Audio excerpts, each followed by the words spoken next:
Good afternoon. I'm Stewart Hoover, the director of the Center for Media, Religion, and Culture at the University of Colorado-Boulder. At the center, our efforts are focused on religion and media, their interactions, and their cross-influences. In that light, this election shows that we have to move beyond focusing on journalism about religion or on religious media like televangelism or the Pope's or Dalai Lama's Twitter feeds or the latest Bible or virtual Hajj app. Instead, we can see that media now define religion and religious discourse in what our colleagues Nick Coldry and Andreas Hepp call deep mediatization. To exist today is to exist in the media. Religions can't have private conversations. They are today public, whether they like it or not, as the Catholic Church has discovered with its recent scandals. Religion is now a symbolic marketplace of competing brands. At the same time, religions can't control their own symbols. They flow freely in mediated public culture. This is critical because in today's religious politics, symbols, affect, and feeling are at the center. History, fact, and data are at the periphery. In the Trump era, religious politics is all about imagination and nostalgia, and thus are the turf of media, which function to connect effective publics into new coalitions and movements. So, since 2015, we've seen that religion has entered politics in new, combative, agonistic ways. Some things we've observed. Religion acts as an index or a proxy for ethno-nationalist, Christian nationalist, and gendered nostalgia and grievance. Conservative religious politics, Catholic and Protestant, has been revealed as more about politics than about religion. And this has been evolving with conservative Protestants for decades, but now in the era of Pope Francis, it's emerging in Catholicism as well. In spite of this, journalism remains remarkably tone-deaf about American religion. Some examples: journalists struggle to disentangle the religion from the politics. But they also struggle with the religion of religion. In this election, as in the last two, we saw that evangelical and Catholic candidates can have faiths. For others, religion is merely a marker or a brand or a label. Biden's Catholic faith is taken for granted. Obama's and Hillary Clinton's were disregarded or questioned. This journalistic confusion was also obvious in the complex, contradictory, and confusing coverage of Amy Coney Barrett's nomination, and that does not portend well for coverage of SCOTUS and religion in the coming years. On top of this, we've also seen evidence of persistent, deep, historical religious registers of mysticism, mystery, prophecy, suspicion, and even quasi-cultic practices, most notably around Trump himself. So there's a lot to unpack, but we've got the right people to begin to engage this conversation. Our main presenters are three members of the working group of our center's project on religion and public scholarship in the media age. We've been meeting and talking for several years now under this umbrella, and we've decided that it's time to stop being selfish about those conversations. We'd like to share them more broadly, and this seemed a perfect opportunity to do so, as several of us have already been talking about the election on Twitter and other platforms. This conversation may be the first of a number over the coming months as we look at how religion is deployed in this particular political and media moment. Let me introduce in the order in which we'll be hearing from them: Peter Manseau, who's the curator of American religious history at the Smithsonian Institution; Sarah McFarland Taylor, professor of religious studies at Northwestern University; and Anthea Butler, professor of religious studies at the University of Pennsylvania. Following remarks from each of them, we'll be joined by my colleagues from the Center for a broader conversation and by those who wish to submit questions or comments in the chat.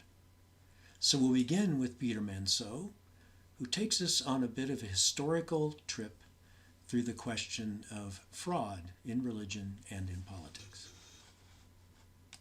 So I wanted to just talk very broadly about fraud in the election and drawing some historical connections. I'm going to share my screen, if I may.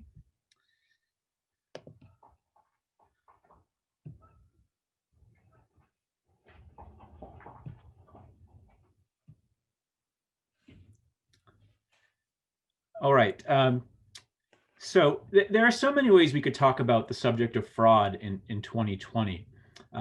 To begin with, just the misinformation deployed by the Trump campaign throughout the election has really been something like the movie Inception, where there is a dream within a dream within a dream.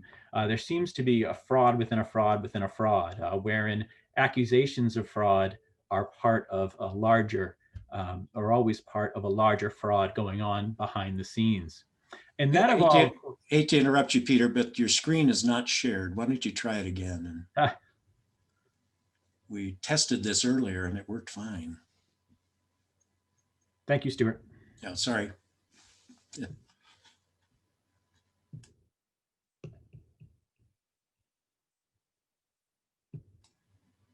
Are we sharing There we now? go. Now it is. Yes, good.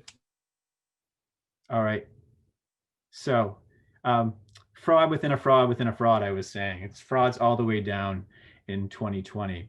But of course, we need to consider that within the place of fraud at the foundation of the entire Trumpian enterprise, from his earliest days as a self-salesmanship as a tycoon, to the repackaging of that persona on reality TV, a corporately packaged fraud, which we might think of as more responsible than anything else for the last 4 years. But I'd like to focus on just one recent moment that accidentally points toward a historical dimension for thinking about all of this. One that suggests an intersecting point of fraud, media, and structures of belief that we will need to contend with even after Trump leaves the White House. Well, just before Thanksgiving, it was announced that Trump and his Sancho Panza, Rudy Giuliani, were going to make an appearance at a hearing on voter fraud in Gettysburg, Pennsylvania. Trump pulled out of this meeting at the very last minute, but we still got the spectacle of the president's lawyer sharing increasingly outlandish claims that, when verified, he claimed would overturn the election. At the time, it seemed like Gettysburg might be the campaign's last stand. And of course, this hasn't proven to be the case. Rudy has taken his roadshow all over the country by now. But there was a certain logic in choosing the site of perhaps the most iconic battle in American history for this seemingly last stand. As usual, Team Trump didn't care much about the historical details.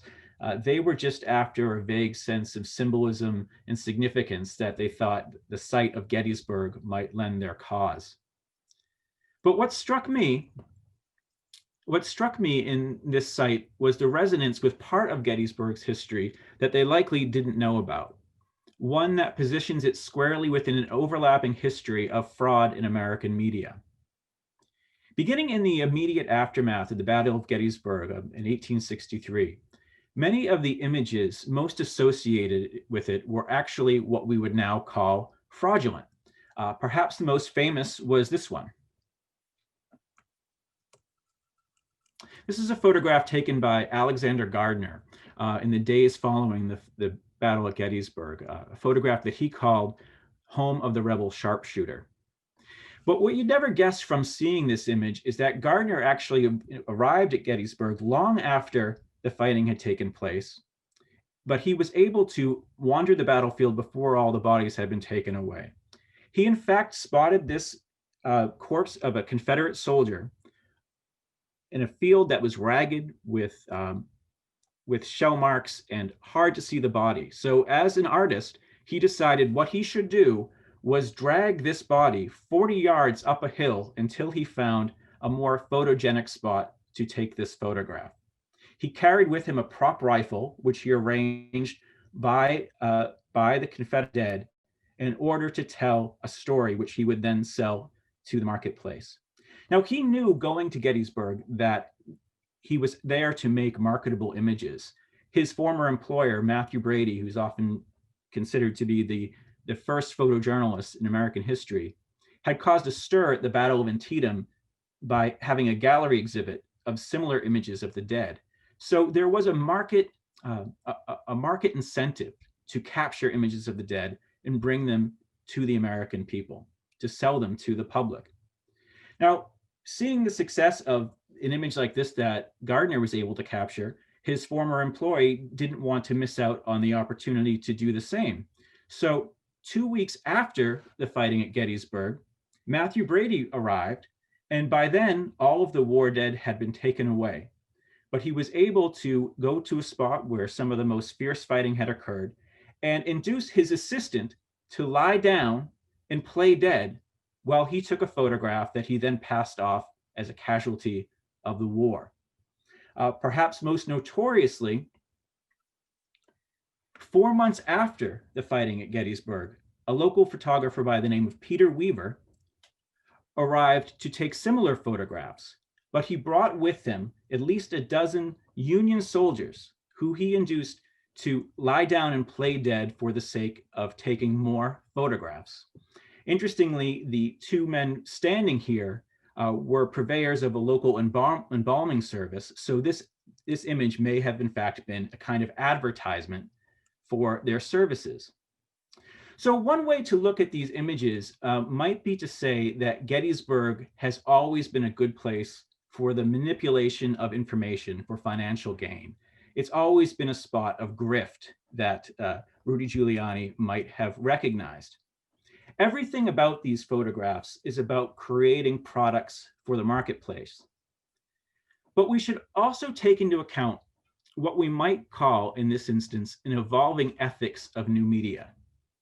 All of these photographers who were taking these images on the battlefield of Gettysburg had seen the invention of photography only a generation before. Its popularization was still within their memory. And at this moment, it was beginning to be put to a new purpose.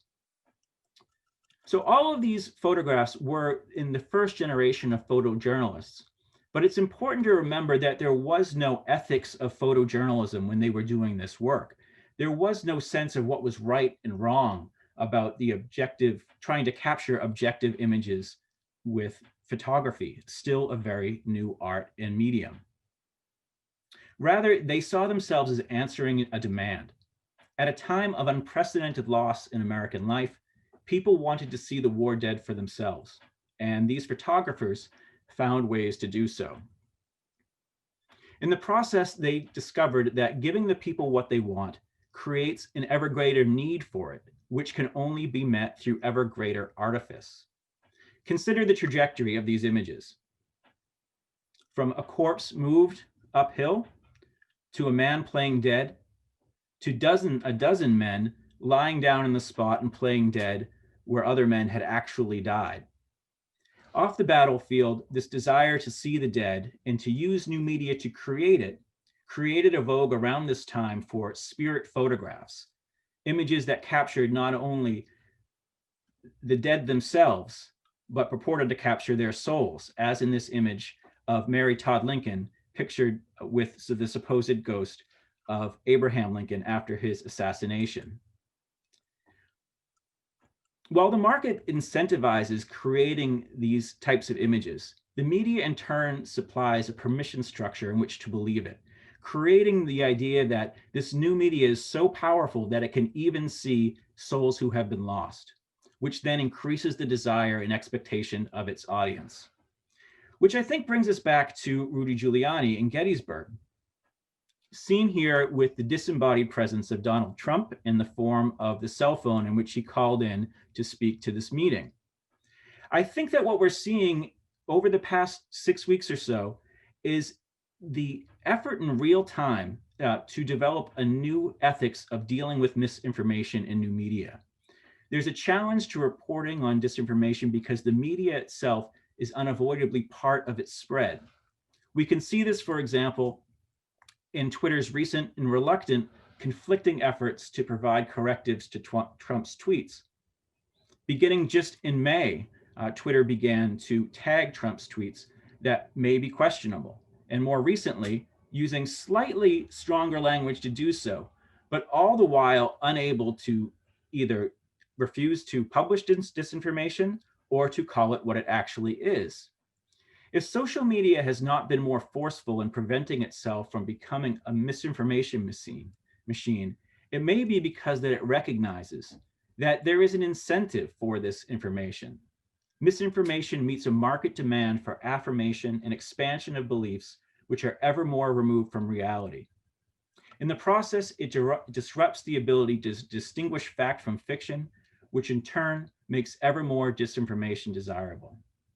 That, I would argue, was true of phony pictures of corpses during the Civil War, and it is true now with the pictures that we continue to endure, which are basically pictures of the ghost of Trump's presidency. I'll stop there and allow others to continue the conversation.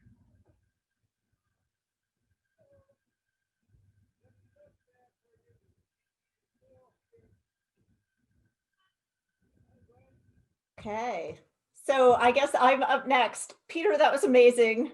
And I just read Terry Tempest Williams' book about that has a big chapter on Gettysburg. So that was just a really wonderful juxtaposition and a prism through which to see what's going on right now. I am just going to quickly hit a timer here so that I do not go over time. Okay, I'm going to share my screen too and show some images. Hopefully it will work out. If you all do not see my slideshow, do let me know so that I'm not speaking to images that you're not seeing. Okay. We're seeing it. We're seeing it. Yay. Hooray. Okay, so what I guess what I'm addressing in my comments today are a lot of the questions that came up in the coverage leading up to the election, but then more so the coverage after the election that was questioning why more than 70 million Americans still voted for Trump, even considering everything that's gone on with COVID. And the election coverage leading up to the election, many pundits were saying, you know, because Trump has so mishandled COVID, because he's just sort of given up and let COVID run wild, because he hasn't contained COVID, even this is going to be the straw that sort of breaks the camel's back. And finally, you know, maybe not all of them, the committed will stay committed, but some of those white evangelicals, even they will be moved by the fact that the mismanagement of COVID on the part of Trump is so egregious that they couldn't, in all good conscience, still vote for Trump. And I really think that is a misunderstanding of a kind of subtext and both a visual and verbal rhetoric that has been woven through the discourse on the election and Trump's own speeches that really suggest that plagues such as COVID are a winnowing fork and a divine winnowing fork. And in some respects can be a selective way of winnowing out the unholy, the ungodly, the weak, those who are losers, those who are not winners, but then also can be a kind of collective winnowing process as well. So I want to address some of that in some of my slides today. And then also this kind of magical thinking that plays into not just the COVID and vaccine rhetoric, but also the rhetoric of climate change denial. And then the other thing that makes the mismanagement of COVID, or the letting COVID run its course, as it were, completely permissible, or permissible to a larger extent than we may think, is this idea of Trump as an anointed warrior king, as an instrument of God, and how much that has been reinforced in new media, in social media, by this visual rhetoric of Trump as king, as Trump as this anointed instrument. And then finally, just a shout out here to Lauren Kirby's book on saving history, where she talks about ambient Christianity in DC, how it's just in the ethers, it's in the air, it's everywhere, but also in the background.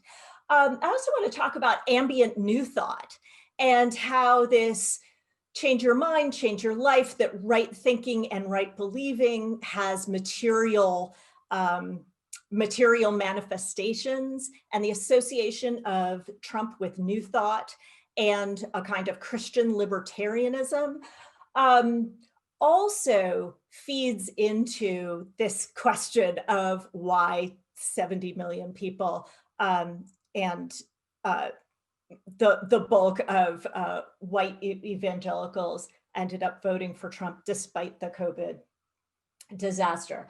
So I want to get into that, and also along the way, hopefully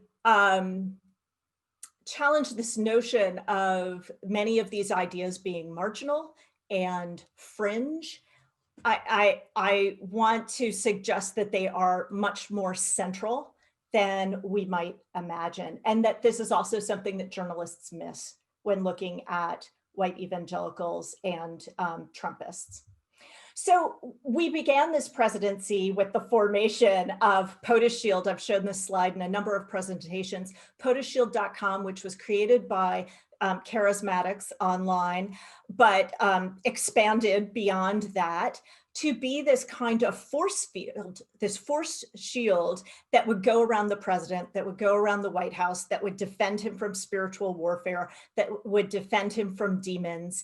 And this kind of prayer force field was in place from the time Trump won from the get-go forward, and just strengthened and intensified over time.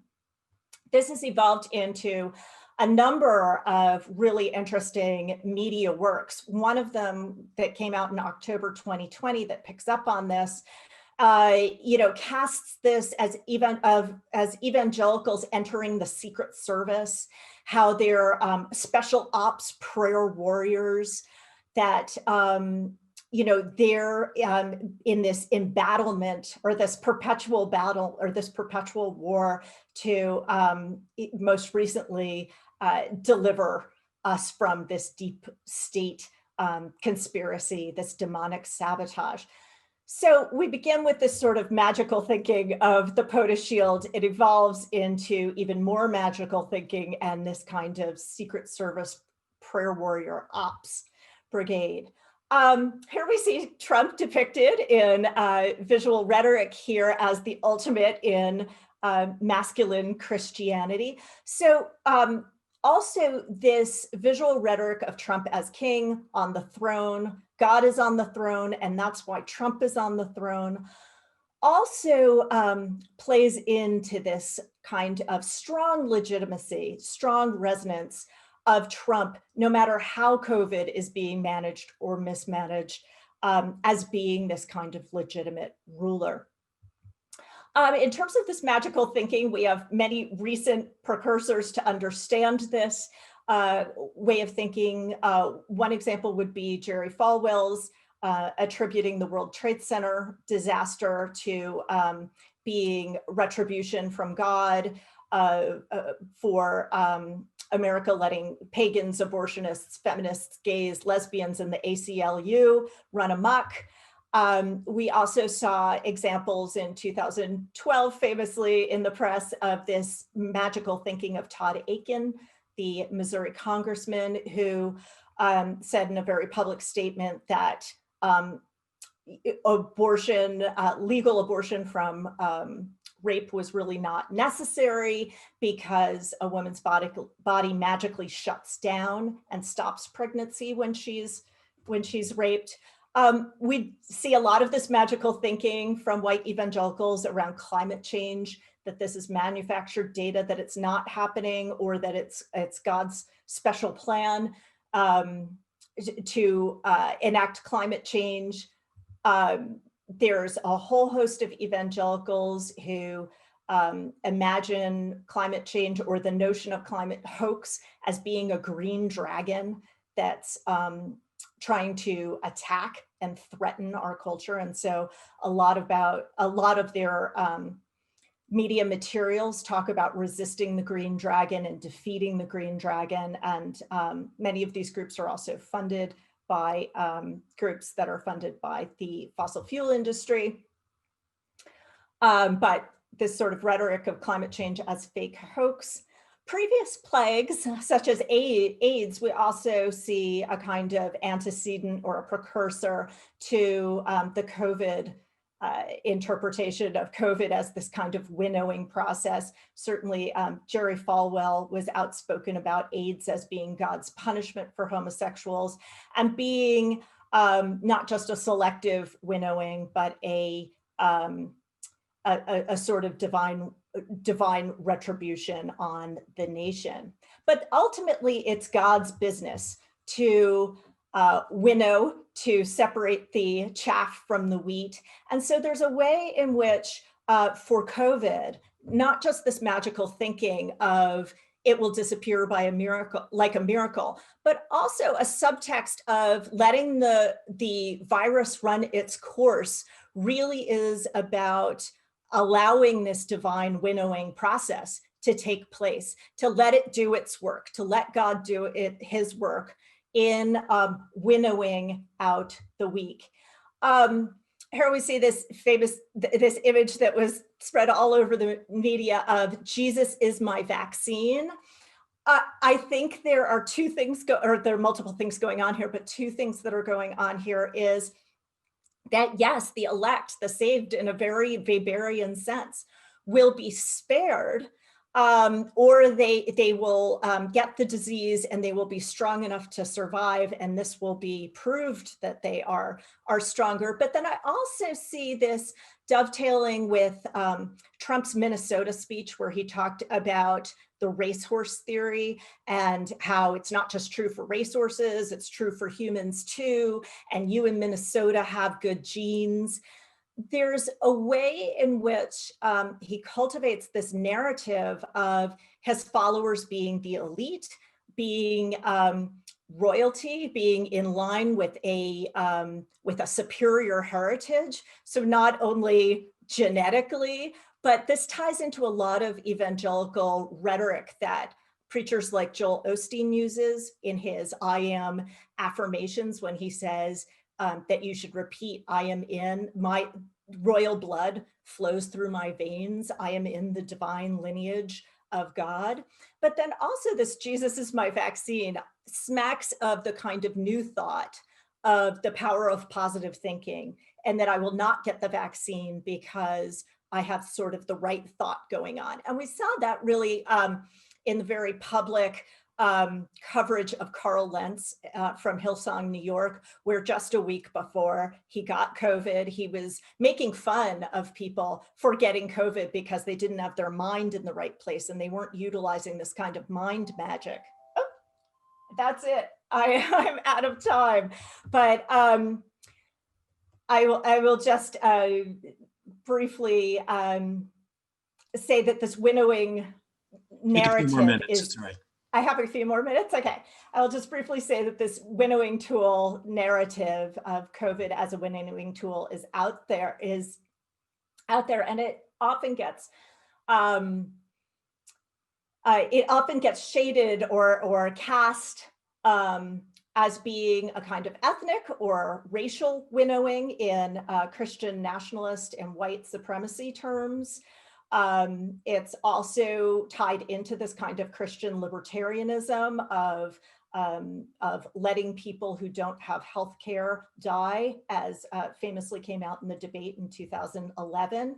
Climate crisis too can be seen as a winnowing of the world's most vulnerable peoples, while the blessed winners win. Those who are sort of genetically in line with this win.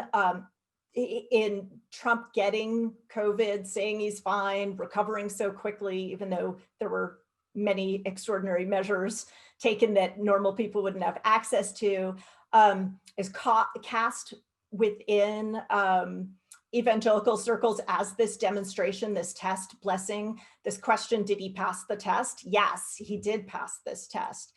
And that this picks up on a lot of the, once again, visual rhetoric in social media that followed the inauguration about Trump being Jesus's tool, and continues in 2020, so that a number of Latino evangelical social media sites have this picture, and actually this picture came from a Latino social media site as well, and have these pictures of Jesus helping Trump and Jesus using Trump as his divine instrument. And then finally, also this notion of the divine right of kings and Trump being in this kingly role, and then his followers also having that divine blood or that divine heritage. Here's a social media site that talks about how Donald Trump may not be my choice, but he happens to be God's. So whether you like Trump or not, you need to accept that this is what God has ordained. God ordains the outcome of every election with you in mind, Christian. And this is echoed in a lot of periodicals or websites like Charismatics Magazine had a whole thing on spiritual authority in the 2020 election and how God has put Trump in place, and asked the question, are you voting for the Messiah or a leader for president? Are you voting for both? Are these part and parcel of the same thing? Because he is in this place for through divine instrument. So this doesn't, finally, this seems to maybe most of us, and certainly to a lot of Democrats and to a lot of people in journalism, as fringe groups. Let's not really pay attention to this. This is not central. And this really is more central than we might think, coupled with this kind of new thought metaphysical religion of mental magic that you can, through the power of imagination, through guided visualizations, which social media and new media helps with enormously to create those visualizations through memes and other images, and then to digitally circulate those in a broad way, that this really is what Kate Bowler has talked about as American as apple pie. These are themes, these new thought themes run through American culture. They're absolutely knit up with evangelicalism, particularly white evangelicalism, but definitely Latino and Black evangelicalism as well has a heavy dose of new thought that runs through it, and ties in directly to Trump and his association with Norman Vincent Peale and his father's subscription to Norman Vincent Peale and his church in New York, and this kind of power of positive thinking that really suggests, as Peale says, obstacles are simply not permitted to destroy your happiness and well-being. You need be defeated only if you are willing to be. And we see this coming out, ultimately, this kind of mind magic emerging from Trump's refusal to admit that he lost, because you haven't really lost. You haven't really lost if you don't admit it. And this is very similar to the kind of daily affirmations that a lot of evangelicals are used to reciting, these kind of I am, power of positive thinking, that by the laws of attraction, by saying these things, you will attract these things into your life and you will make them so. So finally, from margin to center, I would just like to offer that a lot of these things that we think are sort of subcultural, fringy type things are not fringy at all, but a lot more central than we may imagine. Thanks. We'll stop share. Great. Thank you, Sarah. That was great. I'm actually going to share my screen too, because I wanted to show a couple of things. And I think this is going to be something that everybody recognizes. So I'll just start there. And hopefully I can get this up for everybody. Yes. They should be able, I don't know if you've given me access or not, hopefully. Yes. Okay. I don't know what's going on. But anyway, let me just start and we'll see if I can share. If I can't, that's okay. Recently, there was something that happened that was very interesting right after the election. Paula White, who was Donald Trump's advisor, was shown on a video talking about how to pray and praying for Donald Trump's win. And she did a series of motions like this and strike and strike and strike and strike and strike.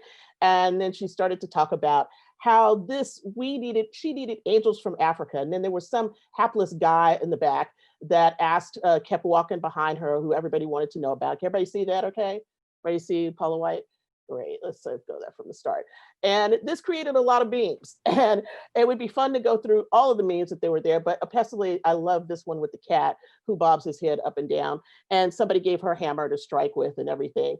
And down in the corner, you probably won't recognize that person because everybody's forgotten about her, but there's Sarah Palin. And I want to talk about this whole African thing because I think what it does is it sets up something that we need to be looking forward to. And as we go further into all of this past 2020, into how evangelicals and other religious groups are going to receive this election cycle and what might happen in the media because of it. This whole thing with Paula White broke out because of, the work that is done online with picking up things from I'm just forgetting the name. I just lost it in my head. But when this got out and it started to go around, I started to think about what it was that Paula White was actually saying and why this was important. And one of the things I think that we have not spoken about a lot about the last 4 years and Donald Trump is his use of people of color in terms of how he thinks about religion. And so for Paula White, when she said, I need angels from Africa, there's a way to think about this in terms of Pentecostalism, but there's another way to think about this in terms of the kinds of people who voted for Donald Trump, why they voted for Donald Trump, and what it might mean as a code word to them. So let me unpack that really quickly. If you remember back when Donald Trump began to run, he had a series of African Americans around him. There was Darrell Scott, there was Mark Burns, there were other people, and I refer to them in a Washington Post article as the D list. In other words, these were not people who everybody knew, but they were sort of like second tier televangelists in their own particular realms and regions of the country. But Donald Trump successfully put these people together. And one of the big reasons why he did it is because it gave him religious authenticity. And what I mean by that is by having people of color around him to attest to his faith, to attest to how God had blessed him and the prosperity gospel, it meant that he was authentically spiritual. He was authentically real, even if he only said 2 Corinthians. And so part of this was to do 2 things. One was to draw in some of these voters, to peel them off from some of these kinds of prosperity kind of gospel churches. But the other thing was to show white voters, white Republican voters that, see, this is not about race at all. When I talk about race, it's about something else. And so this moment for Donald Trump and throughout this 4 years has been about, I need to show that I'm a certain kind of person. And so all of the people that he has around him, which are primarily from Pentecostal and charismatic kind of circles, and what I would loosely term apostolics, and we won't get into all those terminologies here, are people that have something in common with Donald Trump. What they have in common with Donald Trump is that they know how to manipulate media. They know how to use media to get their messages out. And so it doesn't matter how outlandish the message is. It doesn't matter if the message is laughed at or scoffed at. What matters is you get the clicks. And so this particular thing that happened with Paula White, while a lot of people were mortified for her, who were in the Christian world, and other people scoffed at her, the message got out that she was praying for Donald Trump. So on one level, this was about her showing her loyalty and fealty to Donald Trump, who allowed her to pray at the inauguration, has put a lot of money in her pocket since he's been president. But the second thing was, it was a signal, and it was a signal to different kinds of groups who are attracted to Donald Trump and to attracted to these kinds of teachings, that she was part of them. And so this whole Angels from Africa thing relates to how, especially in my work on Nigeria, how Nigerian Pentecostals and charismatics see Donald Trump as the epitome of wealth and the epitome of favor with God. And what I want to say about this is 2 things. One is that you need to be ready, because none of this is leaving. It's actually going to get stronger, because now you have 2 things come together. One, you have a narrative of persecution, which has been used a lot by evangelicals to say that they are persecuted and that they don't have a place in society and that they've been cheated, which dovetails in with all of Donald Trump's messaging about how he was framed and how the election wasn't fair and all of this. And secondarily, it puts the onus away from the African American population in the US and points to another population that is more spiritual, that is more able to identify with spiritual things. And so calling on angels from Africa, I mean, like, why can't you call on angels from America, right? Aren't there any angels here? But the question is, when we think about this stuff, is how do we hear it? And so you have to hear with a different kind of ear when we start to look at this medium. So the first thing I really want to say about this is that these kinds of tactics, whether it's Sarah Palin being prayed for by an apostle who was anointing her for service, and then she suddenly became the vice presidential nominee, or Paula White praying for African angels and hoping that things are going to work out, even if they don't work out, what this is basically part of what Peter talked about is the grift. And so the grift is not just about spirituality, but it's about how you put people around you. And what you'll notice here that actually dovetails with Sarah's talk is the whole thing about COVID and what we've seen from Donald Trump and his various hangers on. In the corner here at the beginning is a Nigerian doctor, Stella Emmanuel, who came out and started talking about hydroxychloroquine to bolster Trump's claims that hydroxychloroquine was the thing that was going to cure everybody. If you remember, we've been in a cycle about this, about everything that can cure COVID. Down here at the bottom, we see Jim Baker, who has his silver solution, who got sued for this, which is actually some kind of mercury thing that he maybe just broke a whole bunch of thermometers and put in bottles, or maybe it's just blue water, who knows. We've got over here the My Pillow guy with the pillow on the table with Donald Trump, who has another kind of herb that he said that he took that was able to heal him from COVID and keep COVID from him. And then President Trump, I took hydroxychloroquine now for a week and a half. Let us not remember that before he started talking about hydroxychloroquine, that was actually bleach, okay?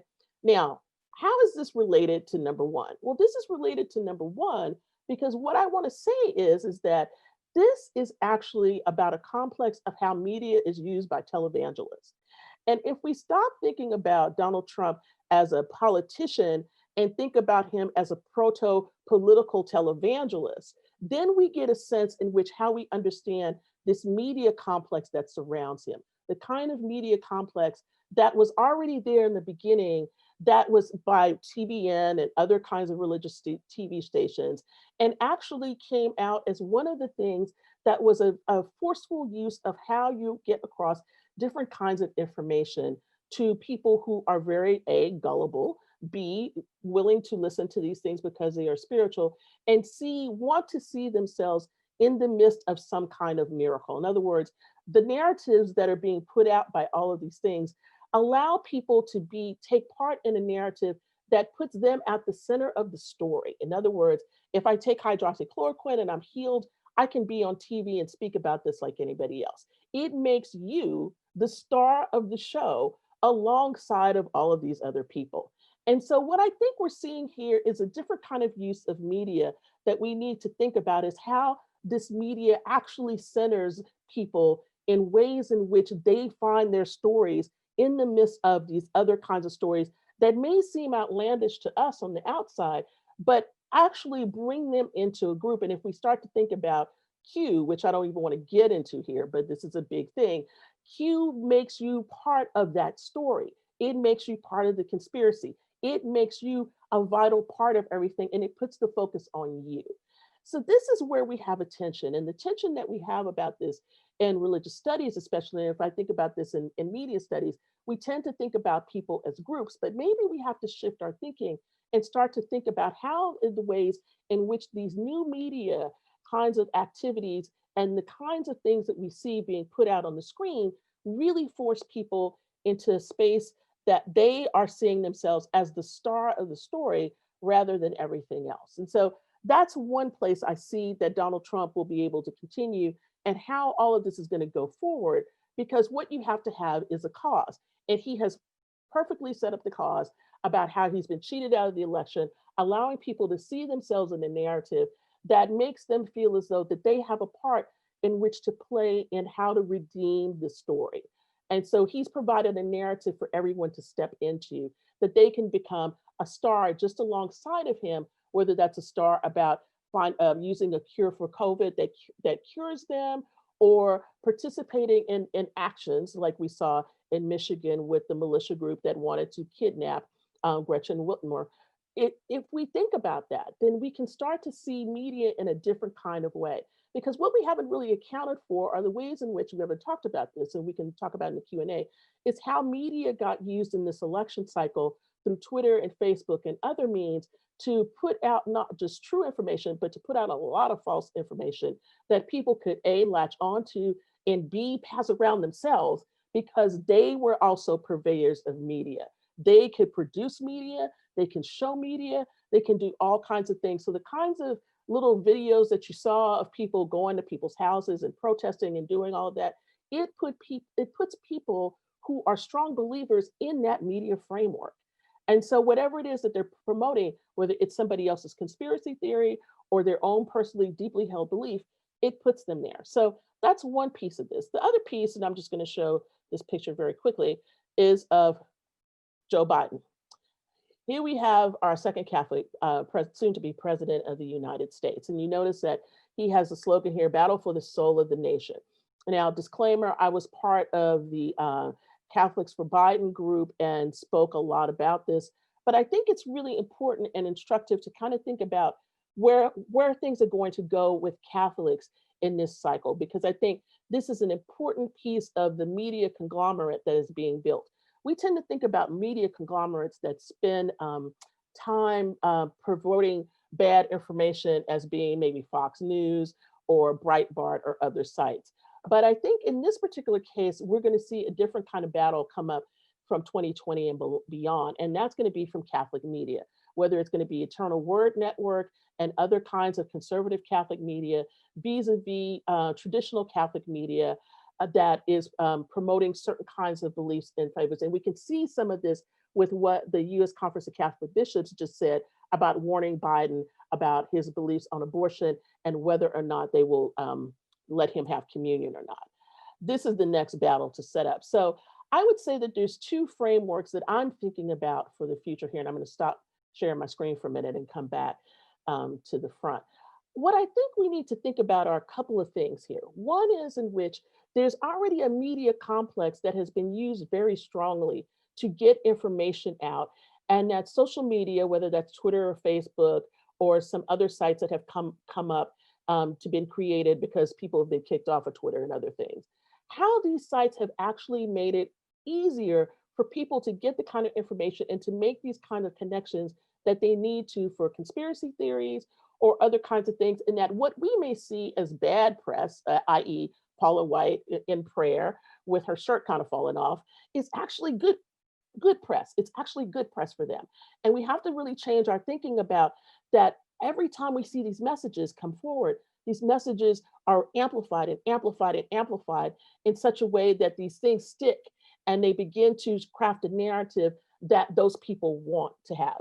In Paula White's case, the narrative that got crafted was that I am praying to God because this is a travesty. This is an evil. This is something that has happened to us that is wrong. And and God needs to fix this.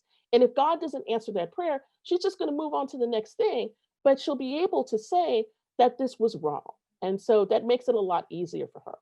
In the case of Catholic media, I think we're going to see the battle raging between, just as much as it's raged between one pope and the retired pope, it's going to wage between whether we're going to pay attention to a Catholic president and his faith, or whether or not we're going to hold out and say that that's not really our president, he's not really a Catholic, and how do you bestow upon someone authenticity or not? And I think a lot of what this boils down to is a question about authenticity, the kinds of ways media gives people authenticity or not, and then also the ways in which you have to think about where we go from this point forward. If we've been locked up in our houses, if we see media in different ways because we're all on a screen now, what will that mean for the dissemination of information in terms of the next electoral cycle in 2022, or the ways in which this new presidential cycle will go forward? And I'll leave it there, and feel free to ask any questions that you want.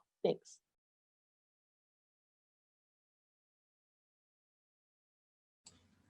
Great. Thank you all. Thank you, Anthea, and thanks to the others for those wonderful, provocative interventions, information, ideas. We have with us, as you can see on the screen, two colleagues of mine from the center, Associate Director Nabil Chaibi and Deborah Whitehead, who's our Senior Resident Fellow at the center here at CU. We're going to open by having some discussion, questions or ideas or kind of interactions that any of the speakers and any of us here would like to have. And then we'll also be checking the chat for questions. We've had a few that have been submitted already that we'll bring into the discussion as well. But I'd like to open the floor for any of you presenters or for Deborah or Nabil to make comments you'd like to make at this point. Who'd like to go first?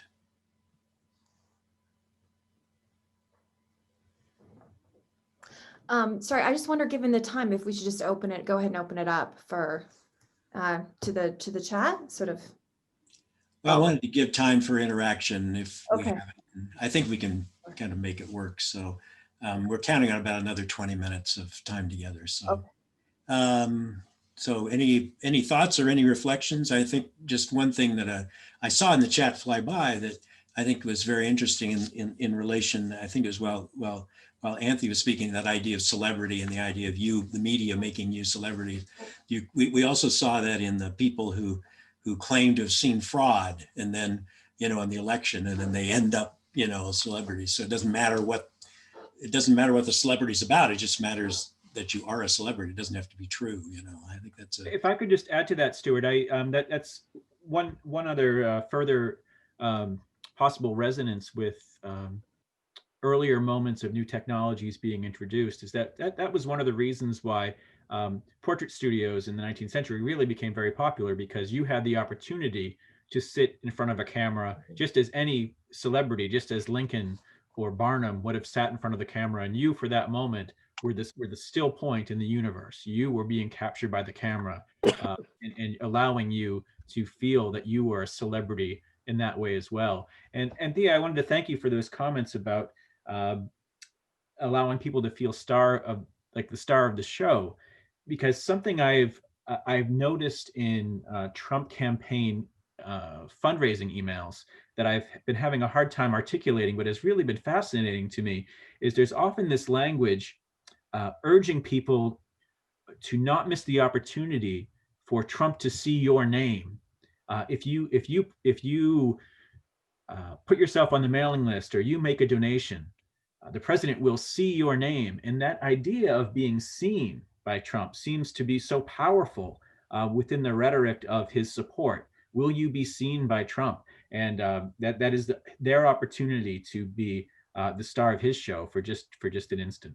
Yeah, that's a really good point, Peter. I was sort of thinking about this, but I didn't connect it to the fundraising emails, but it is the sense in which they want to be seen. And it's the thing that when everybody started interviewing all of these people, oh, they feel disenfranchised, they feel this, is that they felt like I've been invisible all this time and now somebody sees me. And the power of seeing, the power of sight makes something happen within them that, cleaves them to him in a certain kind of way that they just will not let go of.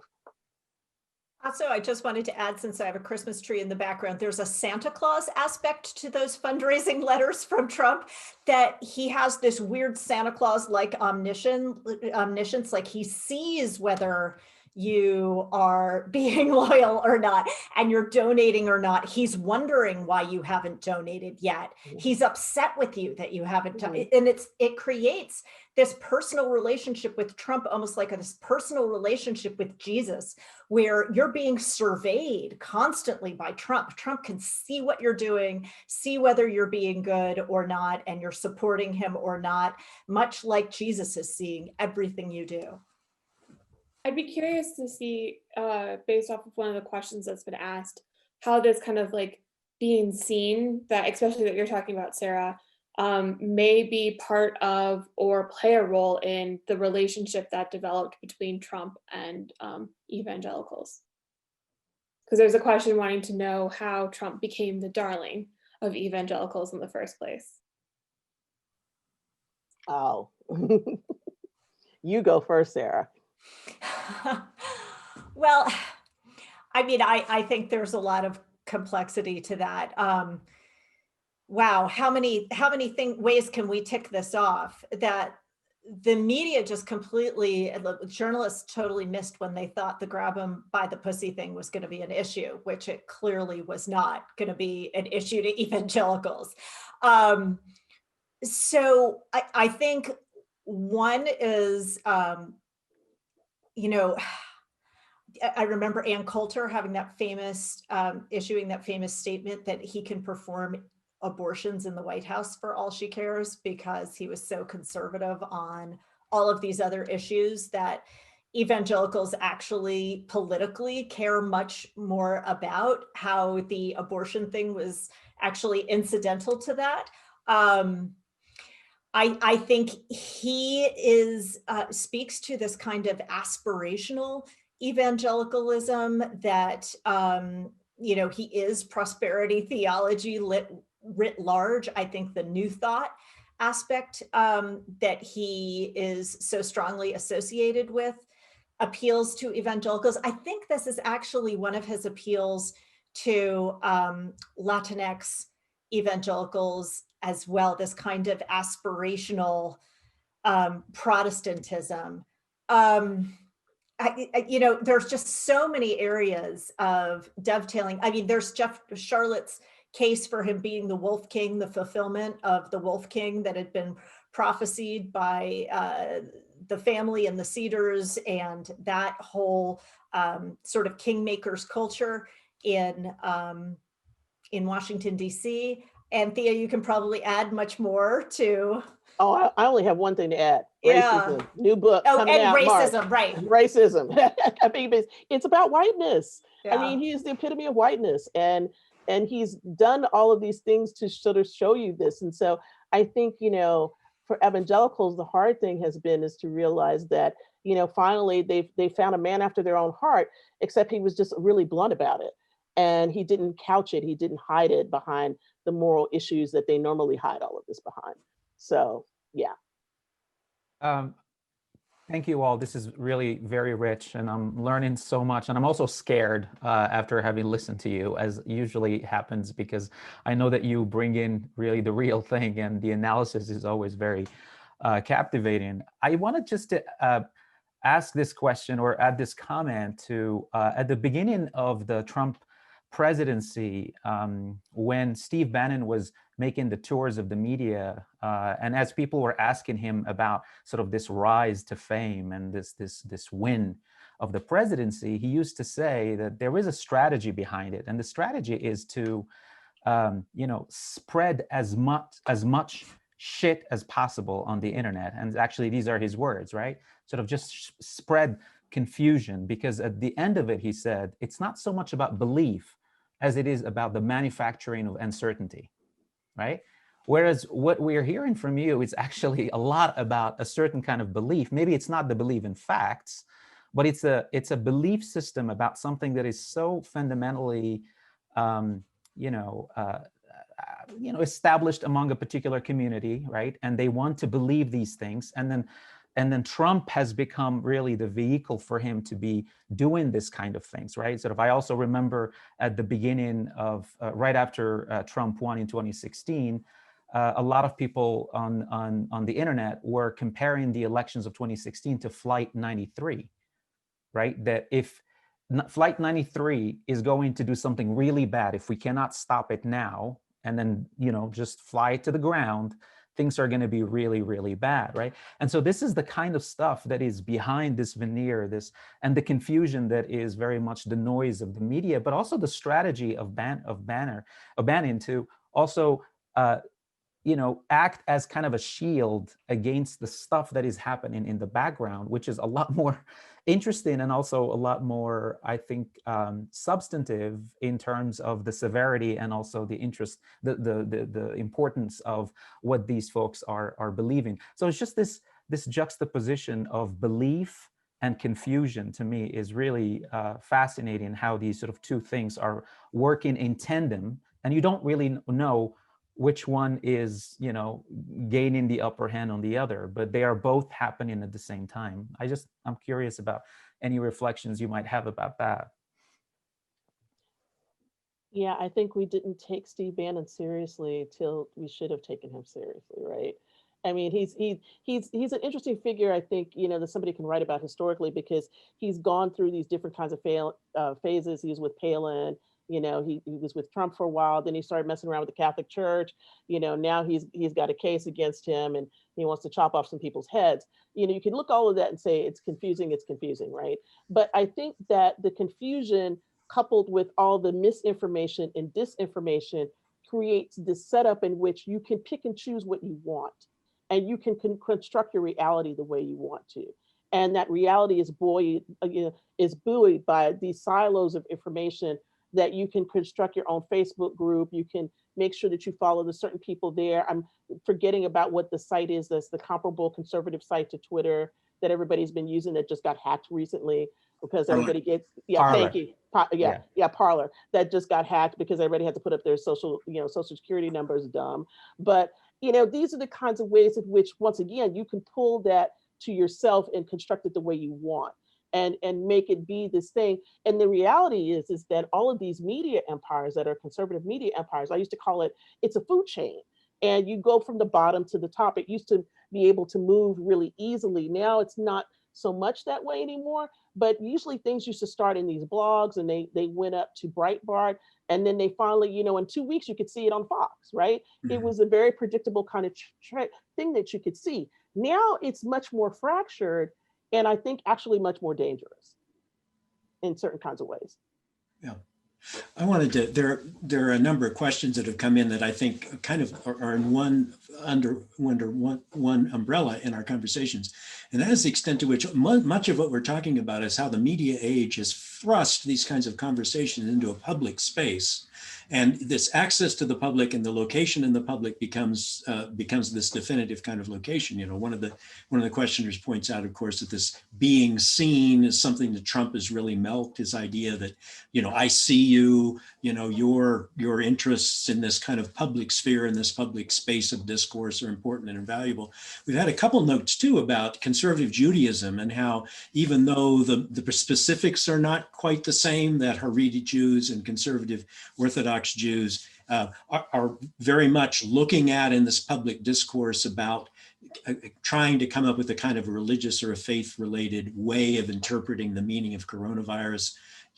Is it the suffering we're doing until the Messiah comes, which is a different way of looking at it, but nonetheless, evidence of the extent to which religion is now something that we're all talking about and we're all experiencing, we're trying to negotiate out in a kind of public space. I actually think there's a lot of shared resonances between Christian libertarianism and ultra-Orthodox Jewish libertarianism, and they both meet in the area of alternative health libertarianism. Mm-hmm. And we can tie this also into the deregulation of media and the Wild West of media that is social media without any of these regulations, standards, restrictions. I think there's kind of shared family resemblances there amidst these groups. Yeah. Now, colleagues just cautioned us on the use of the term conservative in relation to Judaism, that conservative Judaism is not the same thing as Orthodox. So I just want to clarify that. I think it's a good point. We also had then another kind of notion, and it's something that I mentioned in my remarks too, and something that certainly was very much embedded in what Sarah talked about, and that's the extent to which there's this gendered masculinity that flows through this, that is integrated and interconnected with religiosity, particularly among conservative Christians, that there's a particular way of doing male gender that has suddenly been evoked by these stresses and these forces that are out there in the environment in today's politics. I saw that very much in many of the images that you had, Sarah, the kind of the way Trump is portrayed. Yeah, I mean, the thing is that normally when we talk about sort of theories of muscular Christianity, the strategic marketing of muscular Christianity is to defeminize churches a little bit and to bring the the rough and tumble guys back in, guys that don't want to go to church. You're going to appeal to them with a more muscular guy, promise keepers kind of muscular Christianity going on. But I think that muscular He-Man Christianity portrayed of Trump, which is so idealized in many of these memes, because if you look at his physical body otherwise, he is not fit and buff and sexy by any stretch of the imagination. But I think it's a huge appeal to women for Trump and to white women evangelicals. I think they see that and they say, yeah, he's a real man type of thing. So I think it works on both ends. Anthea. Yeah, I was gonna say, you just made me think about that woman who was on the debate when Trump went down to Miami. There was a woman that said, "And you're so handsome," and you could just see her blush, and he just ate it up, And I have a friend who says, "I don't know what to do about my mother because she's in love with Trump, and she's in her 80s, and that is her idea of the masculine man, that he is it, no matter what he might look like for real. It's this fantasy idea about the strength and the virility that, I mean, even having 3 wives means you must be virile, right? You've got all these kids, it speaks to certain kinds of things that really push people's buttons about what is supposed to be desirable, in men. And I just don't think so, but And that's one of the things Pat Robertson said very vocally on 700 Club when the Grab 'em by the Pussy tape came out. He was saying, he's demonstrating that he's a red-blooded heterosexual male, and that's exactly who we want in the White House. I think there's an interesting connection between the masculinity thing and the faith, fraud, and fear, particularly the fraud things that we've talked about here. That's the extent which we kind of said this in a book that we did, a colleague and I did several years ago, that one of the things that really define masculinity is the sense of purpose, and it doesn't really matter what that purpose is. So it can be a fraudulent purpose, that is, you can be pursuing something that doesn't have any kind of factual basis, but as long as you're pursuing it with real masculine energy and masculine intensity, it's almost self-justifying in that way. And you see that again in this imagery around masculinity in the Trump world, I think. Yeah.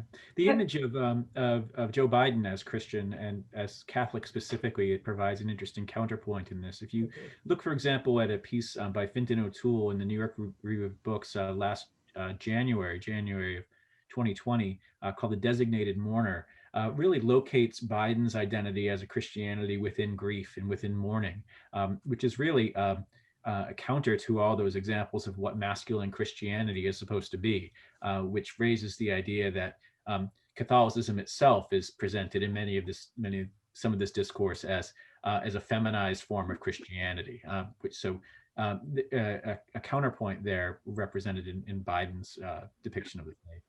Yeah.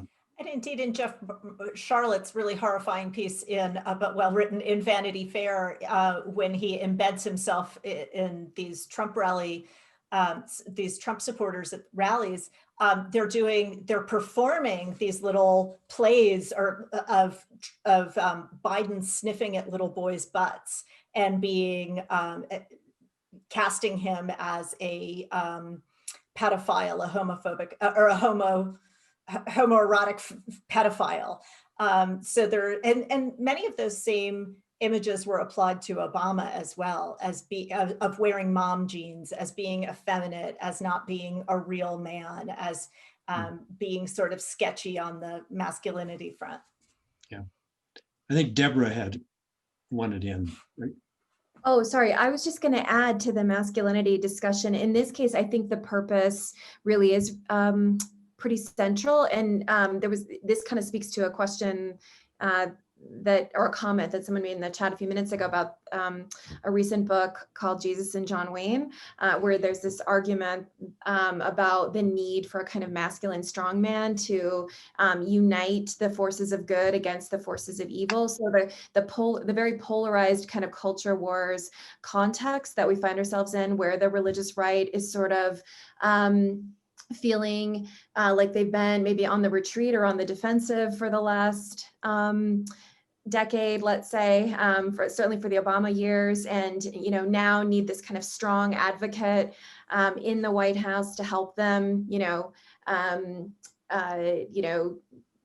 fight back against the feminists and the abortionists, and change the makeup of the Supreme Court for generations to come, and all of that kind of thing. There's I think something in that culture wars context that that also enables the rise of the strongman politician, both here in the United States and then as we see in populist nationalist movements around the world. Any other thoughts on that before we wrap up? We're reaching the Zoom hour, which is 75 minutes, which is what most of these try to stick to, and so. I would just quickly say to Debbie's John Wayne, we see that image of John Wayne with his gun protecting the women and children in the frontier cottage. And I think that's not only how many evangelicals see Trump and Christianity, but he also in his speeches gives these very racialized images of animal minorities coming to rape your wife while you're out of town as a salesman. And here's who's going to keep you safe. It's Trump, in this racialized language of law and order, is going to keep the minority rapist from killing your wife. So that's very John Wayne-ish, but I think it's not just defending Christians. I think it's fighting for what Jeff Charlotte talks about as fighting for Christian reparations, because Christians have been actually dethroned from their legitimate sort of feudalistic, monarchical, hierarchical position as the leaders, and Western civilization has been dethroned. And so he's not just defending, he's demanding reparations. One final question that's come by that I just want to put to everyone, and it's one of our attendees. Listening to all of this and what we're describing here in these forces, he wonders, how many people are we really talking about? Is this a small minority at the edge of the culture? Is this a large group that we haven't noticed? Or somebody want to take a stab at that?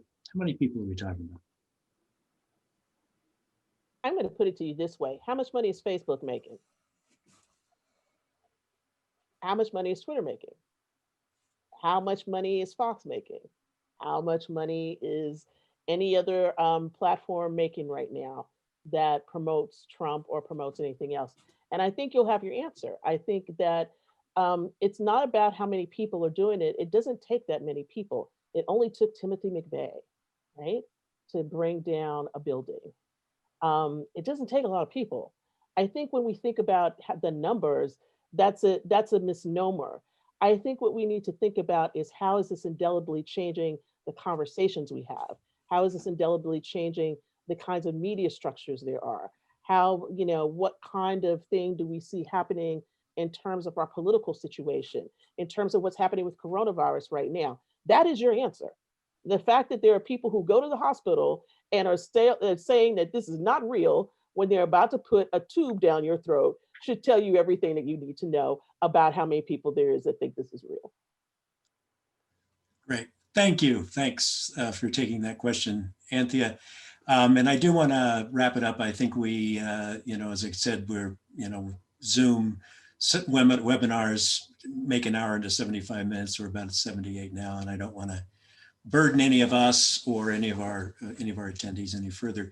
I want to thank each of you. I want to thank Anthea and Peter and Sarah very much for making presentations, and of course my colleagues here, Nathan Schneider and Nabil Chaibi and Deborah, and of course Ashley Campbell, who's one of our center fellows, who's been sort of our producer today. I want to thank her as well, and thank all of you for attending. And I want to point out to you that if you would like to continue to be in contact with the kind of work that we do through the center, it's very easy to go online and look us up. We are cmrc.colorado.edu, Center for Media, Religion, and Culture. We will send out a greeting to all of you afterwards with that information in it. We're saving the chat, we're saving the questions. We'd like to think about these and ruminate on them a bit more. So thank you all very much for attending, and have a good evening.